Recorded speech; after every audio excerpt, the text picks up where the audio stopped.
എങ്ങനെയുണ്ട് സാധനം? പൊളി. വുഡുകൾ അരച്ചുണ്ടാക്കിയ ഇത്രയും സാധനത്തിൽ നിന്ന് ഇത്രയും ഫാറ്റ് ഇങ്ങനെ ഒന്ന് ട്രിം ചെയ്യാം, അത്രേ ഉള്ളൂ. ആയിട്ട് മസ്റ്റാർഡ് ഉപയോഗിക്കാം, ഡ്രൈ ആയിട്ടുള്ള റബ്ബ് വേണം ചെയ്യാം. സോയാണ് ഉപയോഗിക്കുന്നത്, ഫാറ്റ് സൈഡിലാണ് സോയ ഉപയോഗിക്കുന്നത്. നോർമൽ വെള്ളം ഉപയോഗിച്ച് വരെ നമുക്ക് ചെയ്യാൻ പറ്റും. ഇവിടെ നമ്മൾ ഏഴുമല പൂഞ്ചോല കളി കളിക്കരുത്, ജസ്റ്റ് ഇങ്ങനെ തൊട്ടുവിടാനേ പാടുള്ളൂ. ഈ ഒരു സാധനം നമുക്ക് കിട്ടണം. അത്യാവശ്യം നല്ലപോലെ ഉപ്പും കുരുമുളകും നമ്മൾ ഇട്ടുണ്ട്. അടച്ചു വെച്ചാൽ അല്ലേ പേപ്പർ മടങ്ങി കിട്ടാൻ വേണ്ടി നമുക്ക് വേണമെങ്കിൽ കുറച്ച് വെള്ളം ഇറക്കുന്നു മടക്കുന്നു ഇട്ടാലോ. വെട്ടുനെയ് എന്ന് മലയാളത്തിൽ പറയും. മുഴുവനായിട്ട് റാപ്പ് ചെയ്യാൻ എത്ര ഉള്ളൂ. പൊതിഞ്ഞ സാധനം നമ്മളിങ്ങനെ എടുത്തു വെക്കുക. ഇനി ടെമ്പറേച്ചർ നമ്മൾ കൂട്ടും. 250 ടെമ്പറേച്ചർ എത്രയാണ്? 200.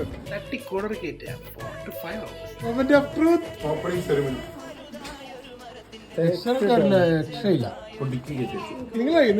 നിങ്ങളാണ് കഴിക്കേണ്ടത്. I will give it to you. This is good. എങ്ങനെയുണ്ട്?